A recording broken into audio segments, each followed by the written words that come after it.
Brooksaw Antiques here. Today we have this 1934 Underwood Universal Vintage Portable Typewriter. I'm going to show you how to use the functions and make sure they all work.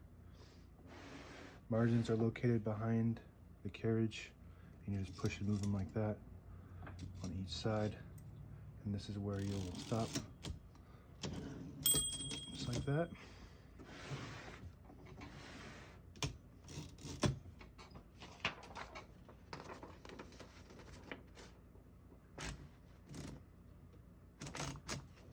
This is the paper bale that sits on top of the paper and holds it down. Just want to make sure that you have the margins in between these paper fingers so you don't type over them. Right now they are pretty close to the edge, so I'm going to move them a little bit towards the middle by reaching behind and doing it.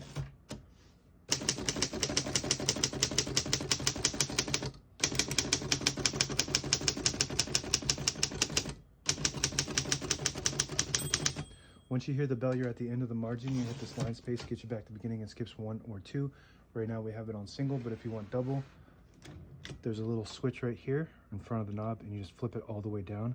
And when you hit that line space, it skips 2 instead of 1. We're going to keep it on single and finish typing.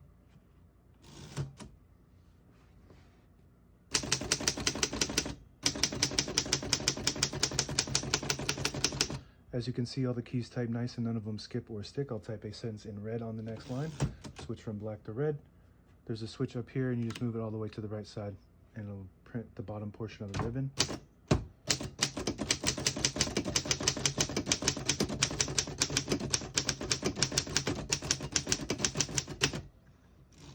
Really nice typing machine. This is one of my favorites because it's compact and I love the glossy black finish. Print looks really good and it types really good too. It's an Underwood, one of the best brand typewriters of all time.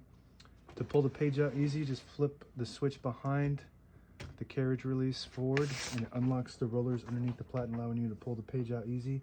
Or load thicker paper like carbon copy or cardstock. Make sure you flip that back before you load the next page or else it won't load correctly.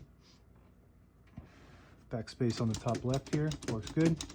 Shift on each side and a shift lock on the left. To clear that, just hit the shift button again. The spools are located underneath these little caps and you can just squeeze and pop them off like that. All the brand new ribbon is loaded on this right side, so it's pulling to the left. And to switch that direction, I'll show you how to do that. It's located on the right side. We're going to put this in. It's got a little notch right there, so you're just going to put that in first and line up the ribbon so you don't. There's a little opening for the ribbon to go through, and it just snaps on. This is your control, your direction control for your ribbon. If you flip it to the front of the typewriter, it'll pull to the left, and if you flip it to the back like that, it'll pull to the right. And this winds too, just like most Underwoods do. And this is your carriage release right here. Allows you to control the carriage freely. It's got one on this side too, up here. That works good. And if you pull the knob out on the left side, it'll disable the spacing so you can get to an exact spot on the page when you push it in. As those clicks, each one of those clicks is 1 space. And that's it. Now available on eBay or Etsy. Search Brooksaw Antiques.